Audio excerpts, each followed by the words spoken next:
ओम अज्ञानतिमिरन्धस्य ज्ञानाञ्जनं शलाकया चक्षुरुन्मिलितं येन तस्मै श्रीगुरुवे नमः। श्रीचैतन्यमनोभीष्टं स्थापितं येन भूतले स्वयं रूपकदा मह्यं ददाति स्वापदान्तिकं।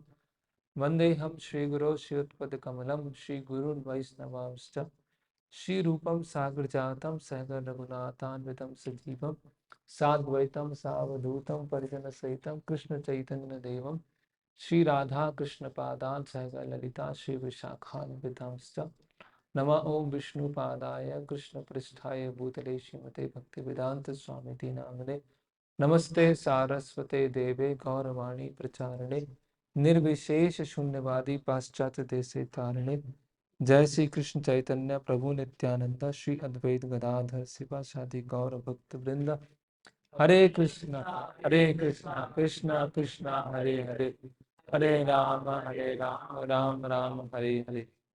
हरे कृष्णा। तो अभी अगले सोमवार को गौर पूर्णिमा आने वाली है। चैतन्य महाप्रभु का आविर्भाव दिन है वो। तो उसके लिए हमने कल डिस्कशन किया था कि किस तरह से इस चीज को प्रमाणित किया जाए कि चैतन्य महाप्रभु स्वयं भगवान है ना। तो उसके लिए आप लोग कुछ पॉइंट बता सकते हैं कि इसकी आवश्यकता ही क्यों है, या फिर सब लोग तो बहुत सारे भगवान बोलते हैं, ये तो इस्कॉन के भगवान हो गए क्या? शास्त्र ही इम्पोर्टेंट क्यों है? अन्य प्रमाण भी हो सकते हैं, किसी का नाम से हो सकता है, जगह से हो सकता है। तो एक एक करके बताइए।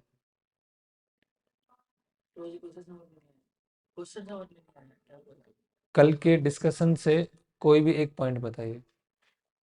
तो कल की तो हम लोग चैतन्य महाप्रभु का अगर लोग प्रूफ मांगेंगे तो हमारे पास बहुत से रेफरेंसेस है जिससे हम लोग बता सकते हैं कि चैतन्य महाप्रभु कृष्ण कृष्ण भगवान ही थे। और फिर वो कोई एक प्रूफ देख के, नोट्स तो आपके पास में ही रहते हैं ना, रूम में आप साथ में ले जाते हैं, तो अभी नोट्स देखने की जरूरत नहीं है, अभी बताइए चैतन्य उपनिषद में क्या बताया है।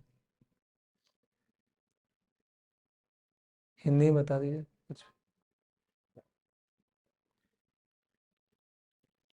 तो प्रहलाद महाराज स्तुति करते हैं, उसमें बोलते हैं कि हे त्रियुगी, भगवान को त्रियुगी बोलते हैं और चौथे युग के लिए बोलते हैं चौथे युग के बाद छिपके आते हैं, मतलब कलयुग में छिपके आते हैं और त्रियुगी, और बाकी जो तीन युग है उसके बाद धर्म की संस्थापना, धर्म को स्थापित करने आते हैं। और फिर ऐसे कॉमन पॉइंट्स है कि गोल्डन प्रोटेक्शन होगा, फिर जो प्रचार करेंगे कीर्तन का, फिर जो ठीक ठीक कर। बहुत सारे ऐसे होते हैं बाबा जी जो मतलब भगवान खुद ही भगवान में आते हैं, पर हम मतलब उस तरह से प्रमोट नहीं करना चाहते चैतन्य महाप्रभु को। हम कहते हैं कि कुछ साधु शास्त्र से हो, मेनली सेंट्रल पॉइंट शास्त्र है। शास्त्रों में बताया गया है अच्छी तरह से हर जगह कि चैतन्य महाप्रभु भगवान ठीक ठीक ओके। हम लोग किसी एक रेफरेंस को देखकर, एक चीज को देखकर किसी को भगवान से कई शास्त्रों में से हमने जो धर्मोपन्यास वो जाते स्क्रिप्चर्स में वो जैसे कुछ वो निकालते हैं सब शास्त्र में से, जिस पर जैसे चैतन्य उपनिषद, श्वेताश्री उपनिषद, मुंडक उपनिषद, भक्ति विनोद ठाकुर। हाँ, और भागवतम से वायु पुराण से करके वो सभी से निकालते हैं, और उसके आधार पे जैसे भगवान गोल्डन फॉर्म में है तो गोल्डन फॉर्म में सिर्फ चैतन्य में महाप्रभु, तो ऐसे करके वो सभी फॉर्म्स बताते हैं भागवत में। श्रीमद् भागवतम में और अन्य शास्त्रों में, जैसे उपनिषद जो कि श्रुति प्रमाण में माने जाते हैं, उपनिषद भी इस बात का दावा, इस बात भगवान के गौर वर्ण और भगवान की एक्टिविटीज और कलयुग में प्राकट्य होगा इसका, इसके बारे में श्रुति में भी बताया गया।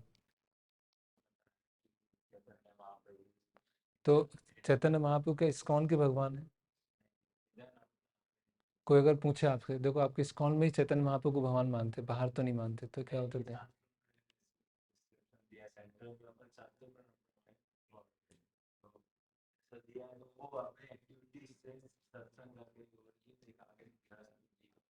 हाँ ये इम्पोर्टेंट, पहले गृहस्थ आश्रम में फिर संन्यास लेते हैं।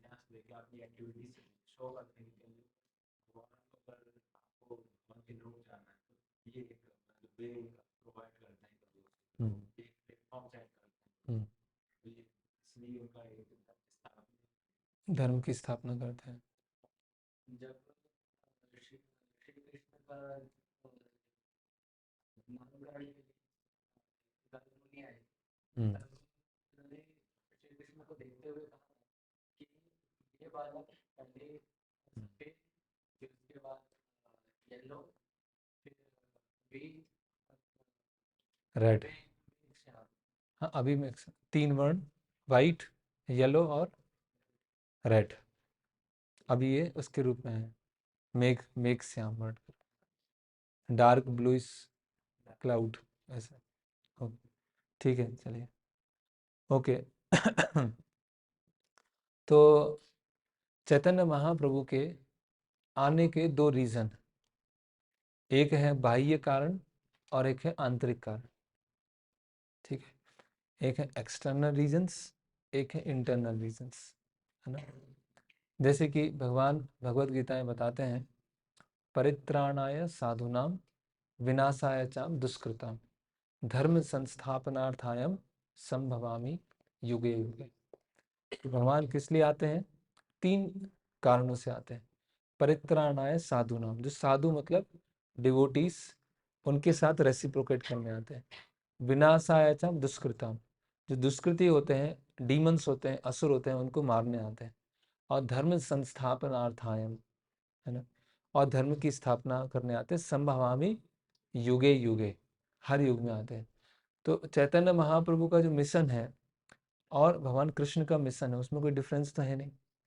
ये भगवान राम का मिशन है, चैतन्य महाप्रभु का मिशन है, भगवान कृष्ण का मिशन है, नरसिंह अवतार का मिशन है, सब क्या है? सेम है। तो जो भक्तों के साथ रेसिप्रोकेट करना है, वो चैतन्य महाप्रभु का इंटरनल रीजन है आने का। और एक्सटर्नल रीजन क्या है? कि कलयुग में युग धर्म स्थापित करना है। कलयुग में युग धर्म क्या है? संकीर्तन, है ना। जैसे कि श्लोक बताया गया है, वो क्या है, त्रेतायाम यजतो मखई, उससे पहले कृतयत ध्यायतो विष्णु। तो ध्यान की विधि है सतयुग में, फिर त्रेतायाम यजतो मखई, यज्ञ की विधि है त्रेता युग में, फिर द्वापरे परिचर्यायाम कलो तद हरि कीर्तना। तो हम देखते हैं ध्यान, ध्यान की विधि है। तो प्रहलाद महाराज ने क्या किया? ध्यान के द्वारा, स्मरण के द्वारा प्राप्त किया। फिर भगवान राम ने बहुत सारे अश्वमेध यज्ञ किए, यज्ञ युग युग धर्म स्थापित किया। भगवान कृष्ण के जो प्रपौत्र थे वज्रनाभ, उन्होंने बहुत सारे विग्रहों की स्थापना की। और कलयुग में चैतन्य महाप्रभु ने हरिनाम संकीर्तन किया। तो एक ग्रंथ है श्री चैतन्य चरितामृत, उसमें विस्तार से बताया गया है, डिटेल में बताया गया है कि एक्सटर्नल रीजंस क्या क्या है। ठीक है, तो इसमें हम थोड़ा डिस्कस करेंगे। ओके,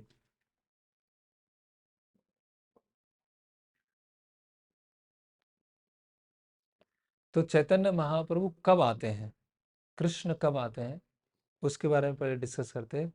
और फिर क्यों आते हैं, और क्यों में केवल एक्सटर्नल रीजन, इंटरनल रीजन हम डिस्कस नहीं करेंगे। तो यहाँ बताया गया है, पूर्ण भगवान कृष्ण ब्रजेंद्र कुमार गोलोक ब्रजेर सह नित्य विहार। तो जो कृष्ण है वो क्या है? ब्रजेंद्र नंदन है, कृष्ण है, जो गोलोक वृंदावन में नित्य रूप से विहार करते हैं, अपना लीलाएं करते हैं गोलोक वृंदावन में। ब्रह्मार एक दिन तीहों एक बार अवतीर्ण हना करेन प्रकट विहार। तो ब्रह्मा जी के एक दिन में एक बार कौन आते हैं? भगवान कृष्ण आते हैं।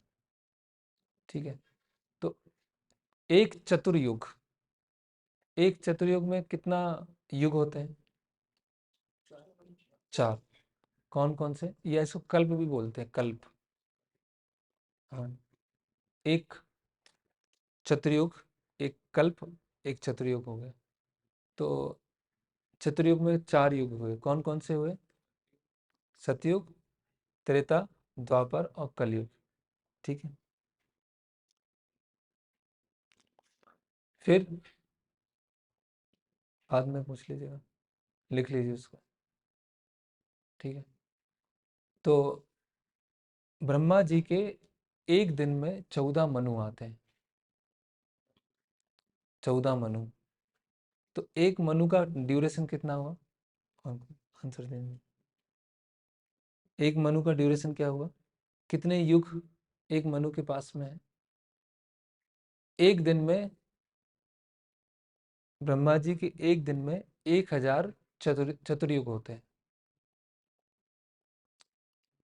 ब्रह्मा जी के एक दिन में 1000 चतुर्युग होते हैं, ठीक है। और एक दिन में 14 मनु आते हैं।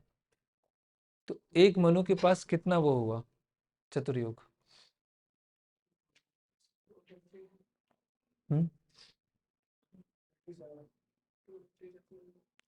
257, 250 चतुर्युग। अच्छा 14 आते हैं 14 आते, देख लीजिए।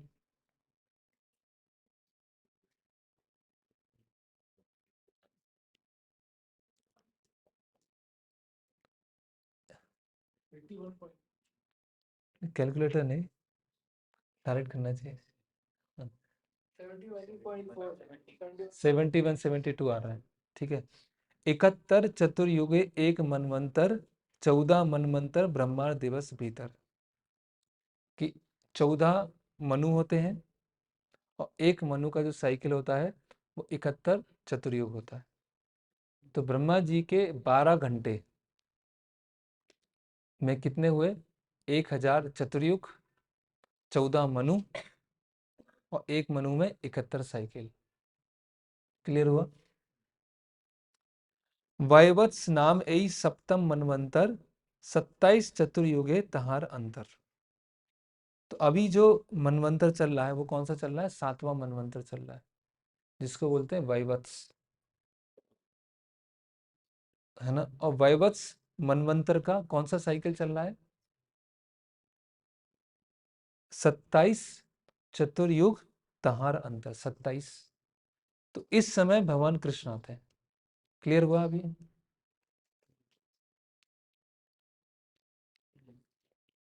कि ब्रह्मा जी के एक दिन में 1000 साइकिल हैं, 14 मनु है। तो 14 मनु में एक मनु में कितनी साइकिल है? 71 72, ठीक है। अभी कौन सा मनु चल रहे हैं? वैवत्स मनु। वैवत्स मनु कौन से मनु है? 7वें मनु है, ठीक है। और 7वें मनु की 27वीं साइकिल में कौन आते हैं? भगवान कृष्ण आते हैं। अब भगवान कृष्ण जिस द्वापर में आते हैं उसी कलयुग में कौन आते हैं? चैतन्य महाप्रभु आते हैं। क्लियर हुआ? तो कितना स्पेसिफिक है कि ब्रह्मा जी के एक दिन में एक बार कृष्ण आते हैं और उसी के बाद जो कलयुग आता है उसमें चैतन्य महाप्रभु आते हैं। और उसी कलयुग में हम आए नहीं हैं, हमें भेजा है ना, कि हम आ गए कि मैं भी उसी कलयुग में आया जिसमें चैतन्य महाप्रभु आया। ऐसा नहीं है, हम तो अपने कर्म के अनुसार चल रहे हैं। हम तो अपनी जो लॉज ऑफ नेचर है उसके अकॉर्डिंग हमको लाया गया है ना। तो अभी हमारा फॉर्चुनेट कंडीशन इतनी है कि जिसमें जिस अभी कलयुग की ड्यूरेशन कितनी होती है? 4,32,000, ठीक है। द्वापर की कितनी होती है? 864। त्रेता युग?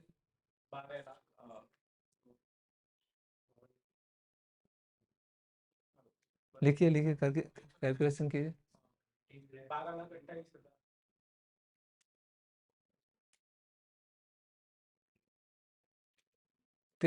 कितना? 64 इंटू 2 कीजिए, कितना हुआ? 1728। और सतयुग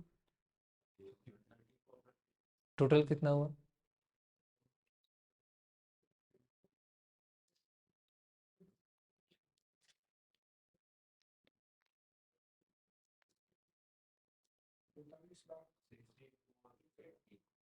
64 lakhs। 80,000, 65 मान लीजिए, 65 lakhs एक चतुर्युग हुआ, ठीक है, इंटू 1000 कीजिए।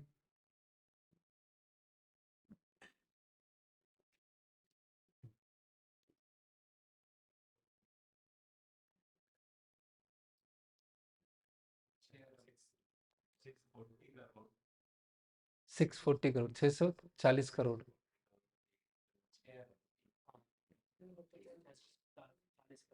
640 करोड़ ईयर्स। उसमें किसी एक स्पेसिफिक में कृष्ण आते हैं और उसी के बाद चैतन्य महाप्रभु आते हैं और उसी के बाद हमें भेजा गया है। तो कितनी मतलब फॉर्चुनेट कंडीशन है कि इस समय हमें इस्कॉन मूवमेंट, चैतन्य महाप्रभु के मूवमेंट में हमें आने का अवसर मिला है। अगर हम इस चीज़ को समझ गए, मतलब प्रोबेबिलिटी कितनी हुई है, 640 करोड़ में से किसी एक में वो भगवान आए हैं, तो कितनी प्रोबेबिलिटी है? बहुत ही कम हुई ना, 10 to the power माइनस वो कुछ हो जाएगा। इतनी मतलब इतनी कम प्रोबेबिलिटी में कृष्ण आते हैं, चैतन्य महाप्रभु आते हैं और फिर हमें मूवमेंट में आने का अवसर मिला। तो कितना हमें सीरियसली इस चीज़ को समझना चाहिए, सीरियसली भगवत गीता को, भागवतम को समझना चाहिए। ओके, फिर आगे, ये तो कब चैतन्य महाप्रभु आते हैं, ये स्क्रिप्चर्स में लिखा है और बताया कि जब चैतन्य महाप्रभु आते हैं तब से 10,000 ईयर क्या है, गोल्डन ईयर है, गोल्डन एज है, स्वर्णिम युग है। इस एज में अगर निकल गए तो निकल गए, नहीं तो छूट जाएंगे।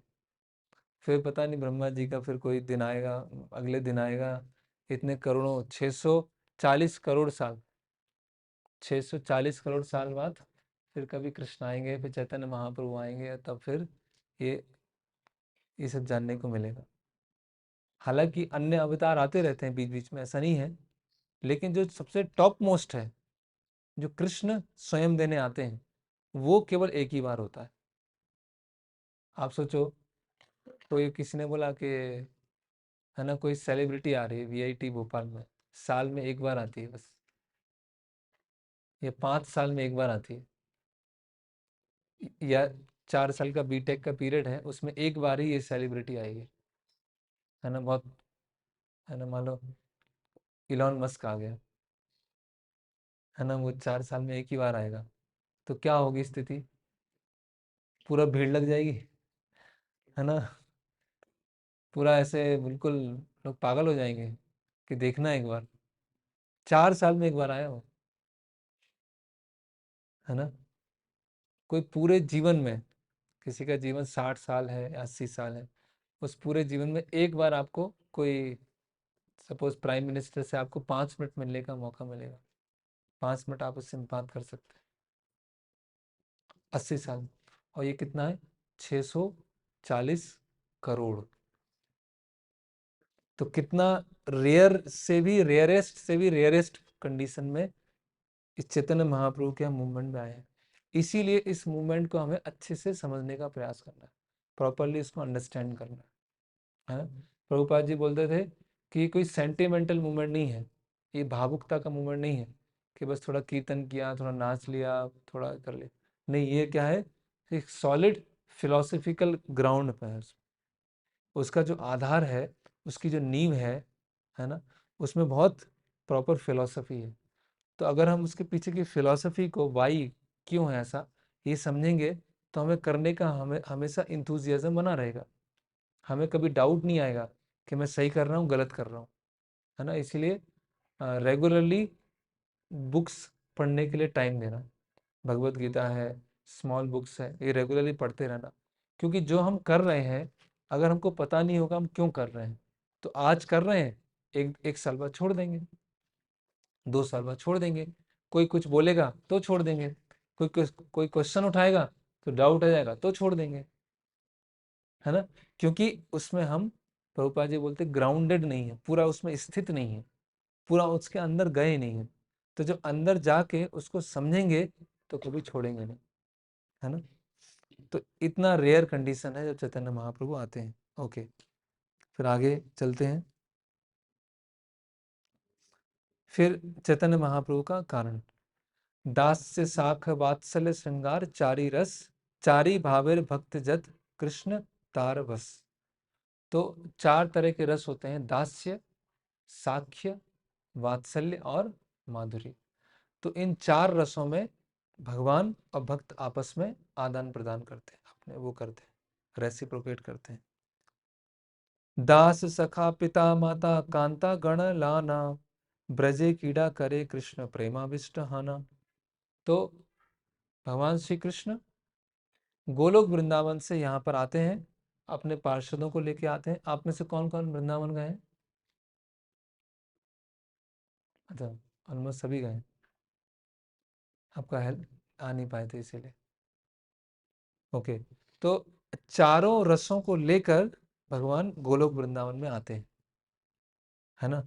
कोई उनके दास की भूमिका में है, जैसे गाय है, कोई साख्य की भूमिका में है, उनसे लड़ रहे हैं, खेल खेल रहे हैं, कोई माता पिता की भूमिका में, और कोई श्रृंगार रस माधुर्य रस की भूमिका में। फिर क्या होता है, यथेष्ट विहारी कृष्ण करे अंतर्धान, अंतर्धान करी मने करे अनुमान। तो द्वापर युग में भगवान अपने पार्षदों को लेकर आए और फिर चले गए, द्वापर के अंत में चले गए, ठीक है। और जब वहां पर गए, उसके बाद वो सोच रहे हैं, क्या सोच रहे हैं, चिरकाल नहीं करी प्रेम भक्ति दान, भक्ति बिना जगतेर नाही अवस्थान।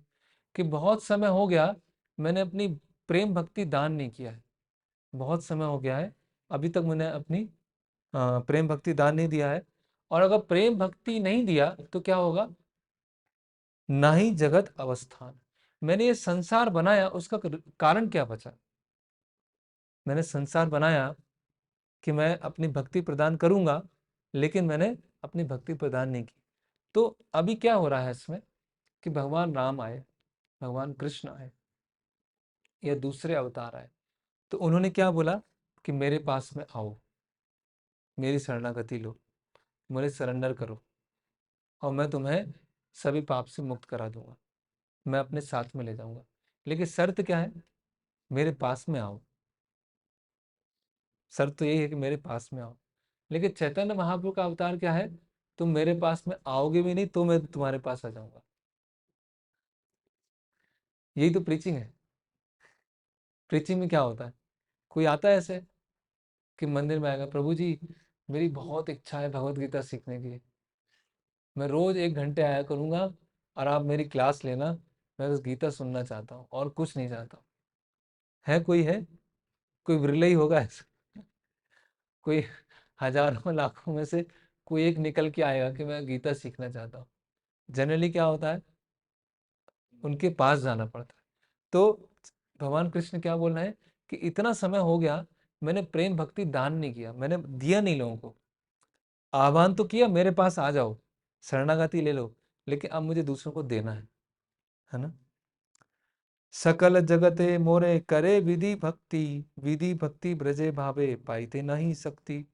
तो चैतन्य महाप्रभु क्या बोल रहे हैं, चैतन्य महाप्रभु ने, कृष्ण विचार कर रहे हैं कहां पर, गोलोक वृंदावन, कि बहुत समय से मैंने प्रेम भक्ति नहीं दिया, और सब क्या करते हैं, मुझे भगवान की तरह पूछते हैं, नियमों से पूछते हैं, है ना।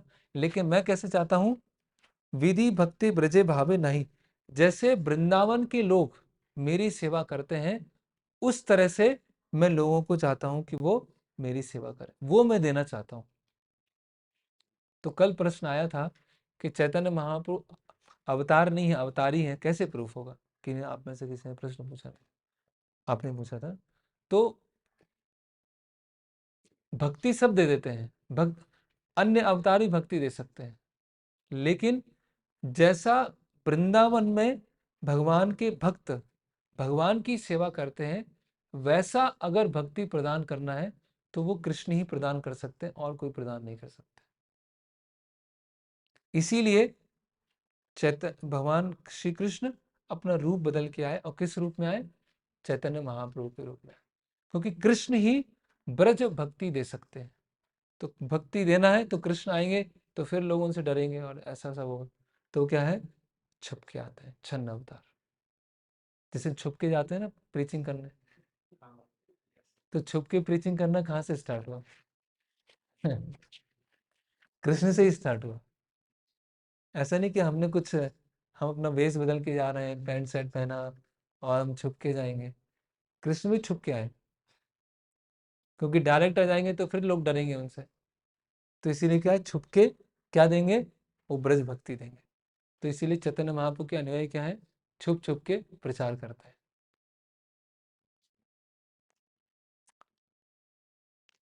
ऐश्वर्य ज्ञाने ते सब जगत मिश्रित, ऐश्वर्य स्थिल स्थिल प्रेम नाही मोर प्रीत।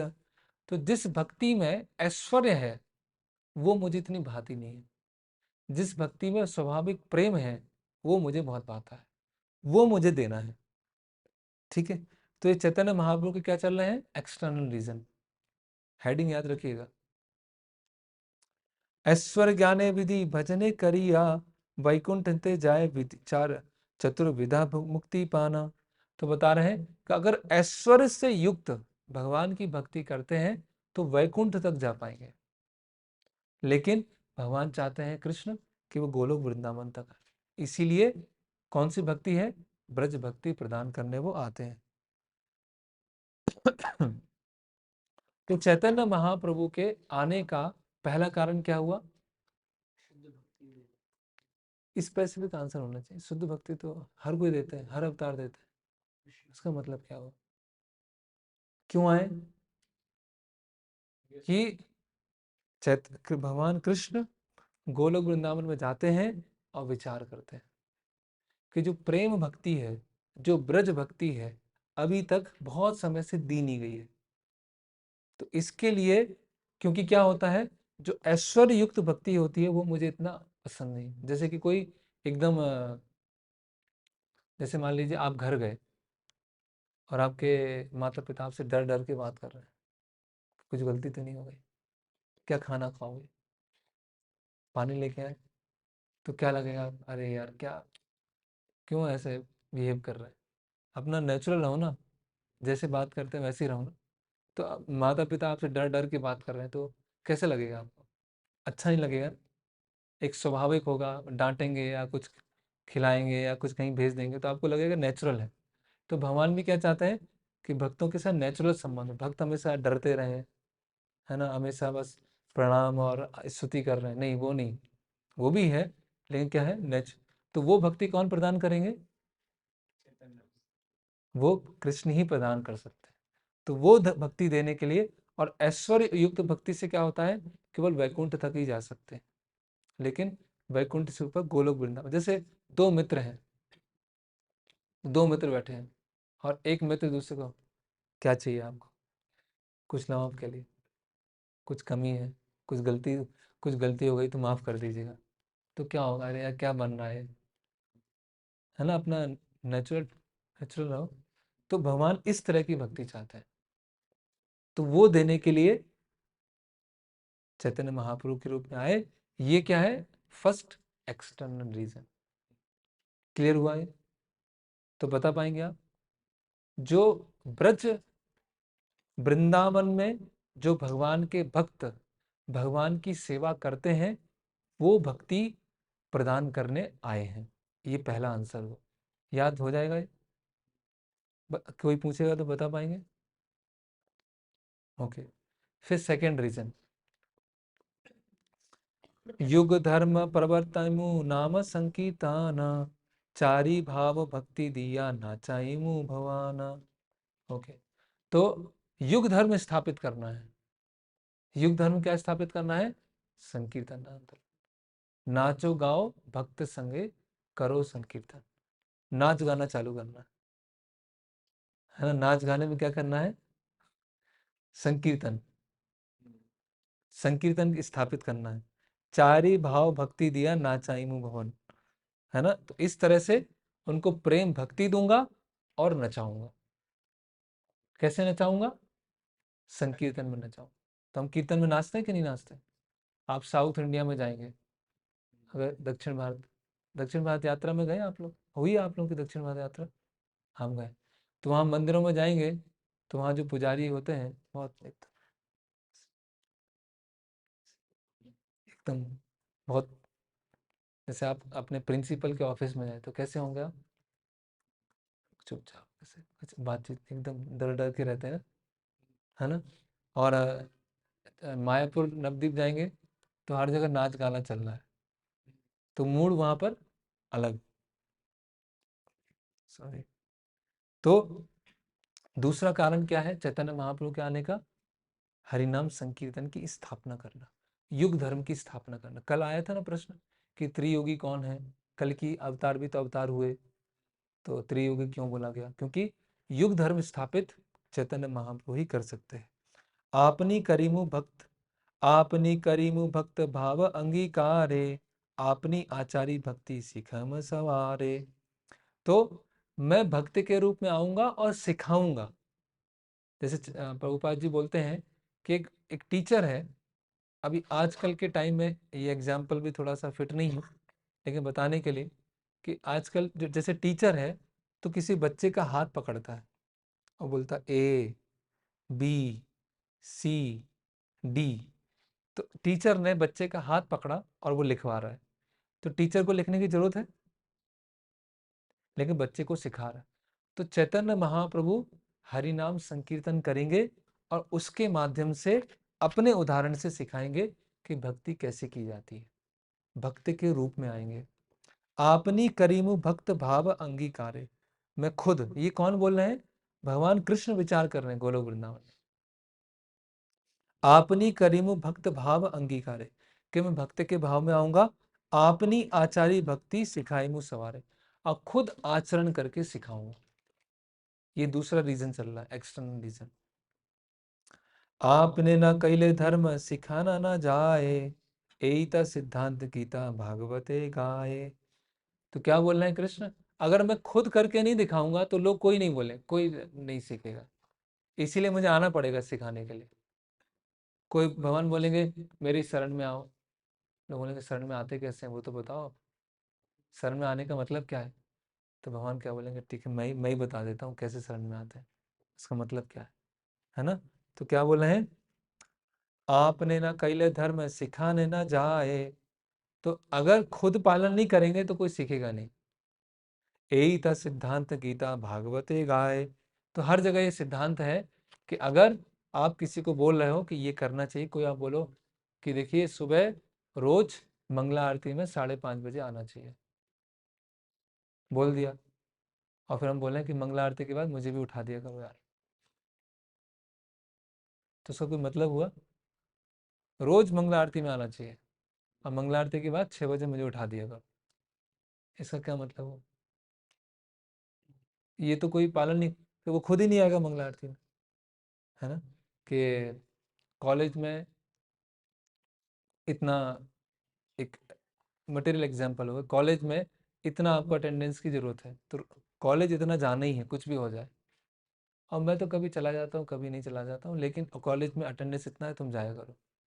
तो ये इंस्ट्रक्शन हम जो देते हैं वो खुद भी फॉलो कर रहे हैं कि नहीं कर रहे हैं, वो इम्पोर्टेंट है कि नहीं? तो कृष्ण विचार कर रहे हैं कि मैंने बता दो दिया कि गीता में ये है, लेकिन लोग समझ नहीं पाएंगे, इसीलिए मुझे खुद भक्ति के रूप में आना पड़ेगा। आया समय? ओके। युग धर्म प्रवर्तन हाय अंश होइते, आमा बिना अन्य नारे ब्रज प्रेम दीते। तो बोल रहे हैं भगवान कि युग धर्म तो और अवतार भी दे सकते हैं, क्योंकि त्रेता युग में दिया, द्वापर युग में दिया, लेकिन जो ब्रज प्रेम भक्ति है वो और कोई नहीं दे सकता। तो मैं ब्रज प्रेम भक्ति भी दूंगा और साथ साथ में युग धर्म भी स्थापित करूंगा। तो ये दो रीजन हो गए, दो एक्सटर्नल रीजन। ठीक है, तो दो रीजन के आपको मेन पॉइंट भी याद रखना है और उसका एक्सप्लेनेशन भी आना चाहिए। ठीक है, तो पहला है ब्रज प्रेम देने के लिए। ब्रज प्रेम देने के लिए क्यों है? क्योंकि अन्य अवतार नहीं दे सकते। ठीक है, और ऐश्वर्य वाला जो सेवा होता है भगवान उसको इतना पसंद नहीं करते। ठीक है, और ऐश्वर्य ज्ञान युक्त से हम केवल वैकुंठ तक ही जा सकते हैं, गोलोक वृंदावन तक नहीं जा सकते हैं। और जो ब्रज प्रेम देना है वो कृष्ण ही दे सकते हैं, इसीलिए चैतन्य महाप्रभु के रूप में आए। First reason. सेकंड रीजन क्या है कि युग धर्म की स्थापना करना है, हरिनाम संकीर्तन की स्थापना करना है, और अगर अपने एग्जाम्पल से सेट नहीं किया जाएगा तो कोई उसको फॉलो नहीं करेगा, इसीलिए वो दूसरा रीजन है, भक्त के रूप में हरिनाम संकीर्तन की स्थापना करने आए। ठीक है, ओके। अब लास्ट रीजन, लास्ट रीजन है अपने भक्तों की पुकार से वो यहाँ पर आए। कौन है उनके भक्त? जैसे पंच तत्व है, पंच तत्व में कौन कौन है? श्री कृष्ण चैतन्य प्रभु नित्यानंद, श्री अद्वैत गदाधर शिवासादि गौर भक्त। तो अद्वैत आचार्य, जो अद्वैत आचार्य हैं वो चैतन्य महाप्रभु से कम ऐसे 55 या 60 साल बड़े हैं, मतलब 2 जनरेशन पहले के हैं। तो अद्वैत आचार्य जो है वो नवद्वीप में है, नवद्वीप मायापुर वेस्ट बंगाल में है, और वहाँ की स्थिति को देखते हैं, केवल वहाँ की स्थिति की नहीं देखते हैं, पूरे भारतवर्ष की स्थिति को देखते हैं कि बहुत सारे नास्तिक, बहुत सारे पाखंडी, बहुत सारे मायावादी, बहुत सारे कुतार्क बढ़ गए हैं, और भक्ति जो है वो बहुत ढक गई है, कवर्ड हो गई है। तब वो विचार करते हैं, क्या विचार करते हैं? आचार्य गुसाई प्रभुर भक्त अवतार, कृष्ण अवतार हेतु जहाँ हुकार। तो चैतन्य अद्वैत आचार्य ने बहुत हुंकार लगाया। हुंकार मतलब केवल आवाज नहीं, तेज चिल्लाना। जैसे कभी कभी होता है वो सब क्रिकेट खेल रहे हैं, तो क्रिकेट में एक ग्राउंड में यहाँ पर है, और वो ग्राउंड में बहुत दूर खड़ा हुआ है, तो क्या बोलते हैं? बहुत जोर से बोलते हैं, बहुत जोर से चिल्लाएंगे ना। तो इसी तरह से अद्वैत आचार्य ने क्या किया, बहुत जोर से हुंकार लगाया, चिल्लाया। कृष्ण यदि पृथ्वी ते करेन अवतार, प्रथमे करेन गुरु वर्गेर संचार। Okay. प्रकटिया देखे आचार सकल संसार, कृष्ण भक्ति गंधहीन विषय व्यवहार। तो अद्वैत आचार्य क्या बोल रहे हैं कि यहाँ पर कृष्ण भक्ति का जो गंध मात्र भी नहीं है, और सब लोग क्या हो गए हैं? नास्तिक हो गए। केहे पापे केहे पुण्य करे विषय भोग, भक्ति गंध नाही जारे जाते भव रोग। तो कुछ लोग पाप कर रहे हैं, कुछ लोग पुण्य कर रहे हैं, लेकिन किसी को भक्ति में इंटरेस्ट नहीं है। कोई पुण्य करके एंजॉय करना चाह रहा है, कोई पाप करके एंजॉय करना चाह रहा है, लेकिन कोई भी डिवोशनल सर्विस नहीं करना चाह रहा है। ऐसा अद्वैत आचार्य बोल रहे हैं। लोक गति देखी आचार करुणा हृदय, विचार करें लोके कैसे हित हाय। तो अद्वैत आचार्य ने जब देखा कि लोगों की ऐसी स्थिति है ना, कि लोग बिल्कुल इस संसार में फंसे हुए हैं, परेशान हैं, दुखी हैं, उनका कोई निकलने का रास्ता नहीं है, तो वो क्या सोचते हैं? विचार करते हैं कि इनका हित कैसे होगा, इनका इटर्नल बेनिफिट कैसे होगा, वास्तव में हित कैसे होगा। तो इन्होंने क्या किया, आपनी श्री कृष्ण यदि करें न अवतार, आपने आचार्य भक्ति करें न प्रचार। अभी तो कृष्ण को ही आना पड़ेगा, और कृष्ण आकर अगर प्रचार करेंगे तो ही कुछ हो पाएगा, नहीं तो कुछ नहीं होगा। लोग एकदम पागल हो चुके हैं, भोग में इतना लिप्त हो चुके हैं कि इनको पता ही नहीं है कि मेरा हित किस में। नाम बिना कली काले धर्म नहीं आर, कली काले कैसे है कृष्ण अवतार। तो बता रहे हैं कि कलयुग में नाम के अलावा और कोई उपाय नहीं है। तो इस नाम को स्थापित करने कौन आएगा? शुद्ध भावे करीबेन कृष्ण आराधना, निरंतर सैदन्य करेन निवेदन। तो अद्वैत आचार्य क्या करने लगे? प्रार्थना करने लगे कि भगवान अभी आप आएंगे तभी कुछ हो पाएगा, नहीं तो ये सब सड़ जाएंगे, ये सड़ रहे हैं, है ना। इनका जीवन कैसा है? बस कीड़े मकोड़े जैसा है, आए हैं, थोड़े समय रहे हैं और चले जाएंगे, है ना। बिल्कुल अपनी ह्यूमन लाइफ को वेस्ट कर रहे हैं, और मुझसे देखा नहीं जा रहा है कि लोग इस तरह से वेस्ट कर रहे हैं, ये मुझसे देखा नहीं जा रहा है। इसीलिए आप यहाँ पर आइए और नाम संकीर्तन को स्थापित कीजिए। इस तरह से वो प्रार्थना करते हैं अद्वैत आचार्य। और क्या करते हैं? उनके घर में शालिग्राम शिला होती है, और शालिग्राम शिला में वो गंगा जल अर्पण करते हैं और तुलसी मंजरी अर्पण करते हैं और भगवान से आह्वान करते हैं।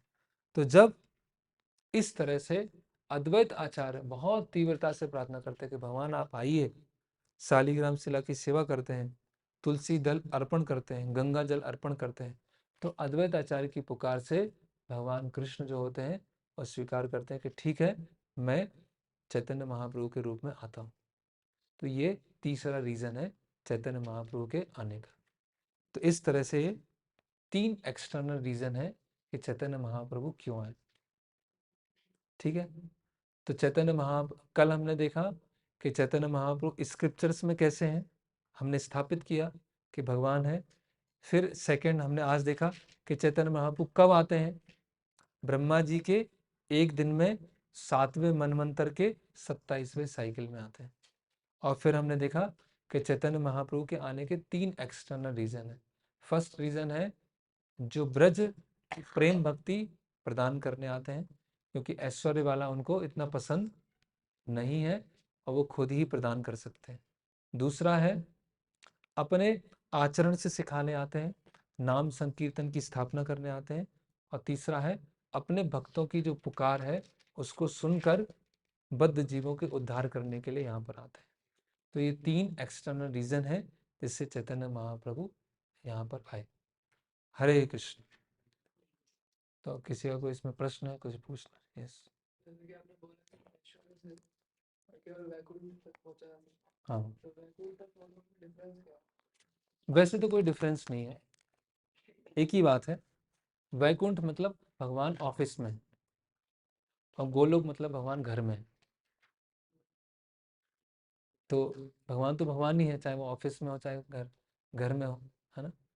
जैसे मान लें आप में से किसी की जॉब लग गई आगे चल के, ठीक है, जब आप ऑफिस में हो तो आपकी क्या होगी,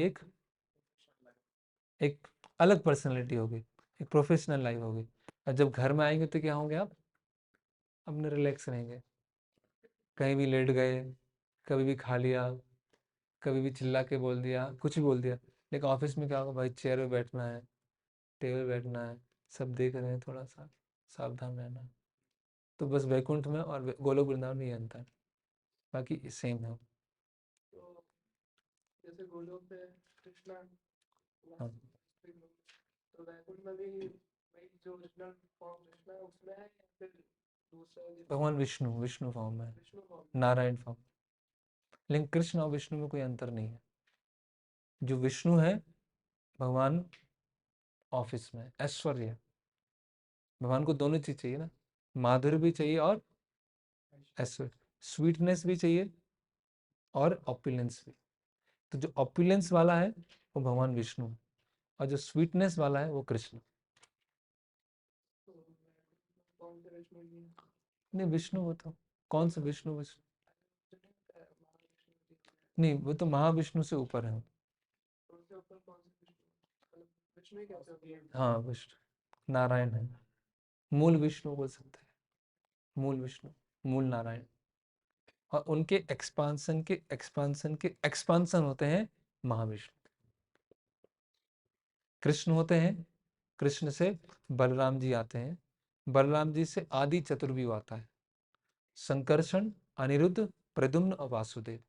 और जो संकर्षण होते हैं वो विस्तार करते हैं द्वितीय चतुर्व्यूह में, और उन संकर्षण से आते हैं मूल नारायण जो वैकुंठ में होता है। Yes. सेवंथ मनु के 27 हाँ, कृष्ण कृष्ण आता है। नहीं, अभी इस बार आए हैं, ब्रह्मा जी के इस दिन में आए। अभी ब्रह्मा जी की संध्या चल रही है, संध्या नहीं, दोपहर चल रहा है। ब्रह्मा जी की दोपहर से शाम होगी, पता नहीं हमारे कितने जन्म हो जाएंगे, तो कितने इनसिग्निफिकेंट है। हाँ, और अगर कोई पूछता है कि हम ये किस बेसिस पे बोल रहे हैं, कौन सी स्क्रिप्चर की basis इसी श्री चैतन्य चरितमृत, हाँ, पे, ये भी उसी के श्लोक पढ़े हैं मैंने। हम्म, और हम्म, जैसे चैतन्य चरितामृत तो हम यहाँ करके देख सकते हैं कि कुछ चैतन्य महाप्रभु के प्रकट के बाद इसकी रचना हुई। हाँ तो कोई भी ग्रंथ कैसे ग्रंथ हाँ, अच्छा क्वेश्चन है। जैसे प्रभुपाद जी के ग्रंथ हैं, तो क्या ग्रंथ है, स्क्रिप्चर है, या प्रभुपाद जी ने अपना पर्सनल कुछ ओपिनियन दिया है ना? तो इसी तरह से चैतन्य चरितामृत है, या आगे फ्यूचर में भी कई भक्त ग्रंथ लिखेंगे, तो वो कैसे ग्रंथ कहलाएंगे? अगर वो गुरु साधु शास्त्र को सपोर्ट कर रहे, उसी की लाइन में हो, पूर्ववर्ती आचार्यों की शिक्षा के अनुसार होना चाहिए, शास्त्रों के मर्म के अनुसार होना चाहिए, और कॉन्टेम्परेरी समकालीन जो डिवोटीज हैं या गुरु हैं, वो उसको स्वीकार करने वाले होना चाहिए। इस तरह से वो स्क्रिप्चर, वो उसका एक्सपांसन है वो, है ना? जैसे ऑथराइजेशन होना चाहिए। जैसे कि भगवत गीता है, 700 श्लोक है। अभी भगवत गीता को आधुनिक समय में कैसे समझा जाए, पूर्ववर्ती आचार्यों की शिक्षाओं को ध्यान में रखते हुए, तो वो जो टीका लिखेंगे वो क्या होगी? ऑथराइज होगी। उसके जो परपट पढ़ेंगे वो ऑथराइज होंगे। इस तरह से वो ऑथराइजेशन आता है गुरु साधु शास्त्र से। तो चैतन्य चरितामृत में कैसे वो ऑथराइज हुआ? तो चैतन्य चरितामृत के शुरुआत के जो 7 या 8 अध्याय हैं, उसमें वो इसी चीज को स्थापित कर रहे हैं अलग अलग स्क्रिप्चर से। जो मैंने कल आपको रेफरेंस बताए थे, वो चैतन्य चरितामृत के तात्पर्य से रेफरेंस बताए थे। क्योंकि सबसे पहले जो ग्रंथ है उसकी ऑथोरिटी को इस्टेब्लिश करना इंपॉर्टेंट है। आपने बहुत सारा लिख दिया, चैतन्य महाप्रभु ने ये किया, वो किया, उधर गए, इधर गए, ये किया, वो सब बोल दिया, लेकिन जब आपको यही पता नहीं होगा कि ये ग्रंथ कैसे प्रमाणिक है, तो सुन लिया, डिस्कस कर लिया, लेकिन उसका कोई मतलब नहीं निकलेगा। तो इसीलिए उसका पहले फिलोसफिकल ग्राउंड क्लियर होना चाहिए। तो इस तरह से हम समझ सकते हैं कोई स्क्रिप्चर, किसी ने कुछ भी लिख दिया, जैसे अभी देवदत्त पटनायक है, उसने कुछ लिख दिया, तो वो ग्रंथ नहीं कहलाएगा। उसने तो अपने मन का जो कूड़ा है उसके अंदर डाल दिया बस, वो कोई ग्रंथ नहीं हुआ। उसने जो ओरिजिनल ग्रंथ है उसको खराब कर दिया। वास्तव में ओरिजिनल ग्रंथ कभी खराब नहीं होता है, लेकिन खराब करने का प्रयास किया और उसने अपना माई गीता लेके आ गया। तो इसीलिए गुरु साधु शास्त्र बहुत, इसीलिए तो ब्राह्मण होते थे ना समाज में। अभी तो यूट्यूब ब्राह्मण या गूगल ब्राह्मण हो गए सब। पहले ब्राह्मण मतलब बचपन से इनको ट्रेनिंग होता था, समा दमा होता था, शास्त्रों को पढ़ते थे। इसलिए ब्राह्मण का रोल बहुत इंपॉर्टेंट है, समाज के हेड है वो, वही समाज को गाइड करेंगे। क्लियर? मुझे जैसे कि अगर समाज में इक्वल टू वन कलर होता है, तो फिर ग्रंथों में भी एक महायुक्त की देखना पड़ेगा टेक्निकल, पता नहीं, 1000 युगों को शायद महायुग बोलते होंगे, या 1000 युग को शायद एक कल्प बोलते हैं। ब्रह्मा जी के एक दिन को एक कल्प बोलते हैं। जैसे ऐसा मुझे याद है कि 4 युग मिला के एक महायुग होता है, फिर उसके बाद कुछ महायुग मिला करके एक कलयुग। नहीं नहीं, 4 युग मिलकर एक महाकल्प महायुग हुआ, और 1000 महायुग मिलकर एक कल्प हुआ। तो टेक्निकल होता, इम्पोर्टेंट ये है कि हम कितने मच्छर के ही मच्छर हैं। हम बोलते हैं ये मच्छर है, तो मच्छर की सोसाइटी में लोग बोलते हैं कि ये मच्छर है, उसकी सोसाइटी में बोलते हैं कि ये मच्छर, तो वो है हम ब्रह्मा जी के सामने। Yes। ये जो ब्रह्मा जी और मनु वाला जो डिस्कशन था, ये भी चैतन्य चरितामृत से, ब्रह्मा जी का, मनु वाला जो डिस्कशन था। हाँ, ये चैतन्य चरितामृत के श्लोक से पढ़ा मैंने।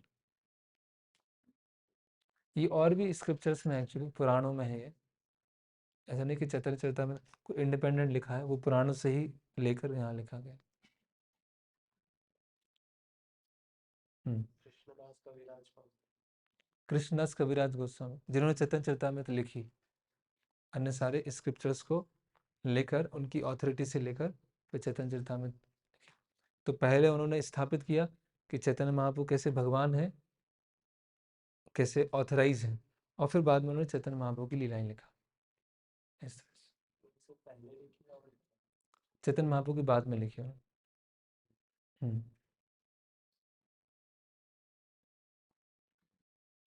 ठीक है। जिनको एटर्नल बोला जाता है, तो वो तो बस केवल इसका उसमें है। हाँ, जैसे रामायण है तो वाल्मीकि मुनि ने रामायण उनके उसमें आया, मेडिटेशन में आया, फिर उन्होंने लिखा। इसका मतलब नहीं कि उससे पहले रामायण नहीं थी, उससे पहले भी रामायण थी, लेकिन इस कल्प में ब्रह्मा जी के इस दिन में वाल्मीकि मुनि ने प्रकट किया। उसी तरह चैतन्य महाप्रभु की लीलाएं भी नित्य हैं। जैसे व्यास देव जी ने लिखा, भागवतम लिखा, तो कृष्ण लीला लिखा। इसका मतलब ये नहीं कि जब कृष्ण है उससे पहले कुछ था ही नहीं, उससे पहले भी था, लेकिन रिटर्न फॉर्म में अभी दिया, क्योंकि इटरनल होता है ये चीज़। ऐसा नहीं कि एक टाइम पे आई और खत्म हो गई, वो तो कुछ समय के लिए हमारे सामने आते हैं और फिर चले जाते हैं। तो इटर्निटी में कुछ टाइम होता है जब भगवान आते हैं और फिर हम उसको हमें पता चलता है। आपने 4 मिनट बताया, व्यास से बात कर ली। हाँ, तो जो चौथा वाला है वो थोड़ा क्लियर नहीं हुआ, वो क्या था, माधुर्य माधुरी। माधुर्य, माधुर्य मतलब पति पत्नी, प्रेमी प्रेमिका, अच्छा वो मतलब वो गोपी वन। हाँ,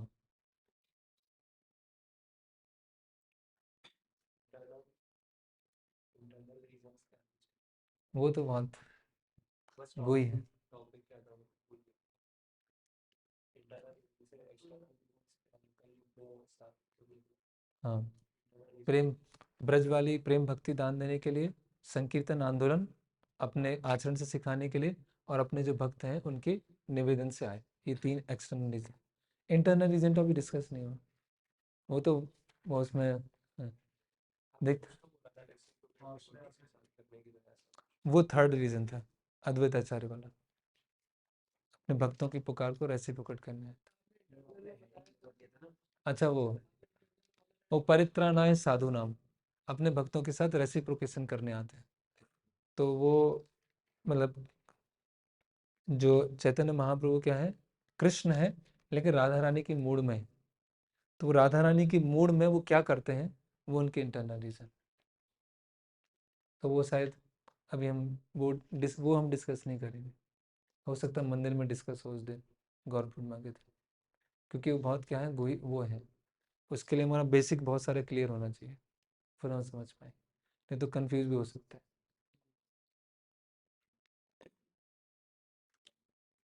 ठीक है, ओके, हरे कृष्ण। श्रील प्रभुपाद की जय। भगवान श्री चैतन्य महाप्रभु की जय।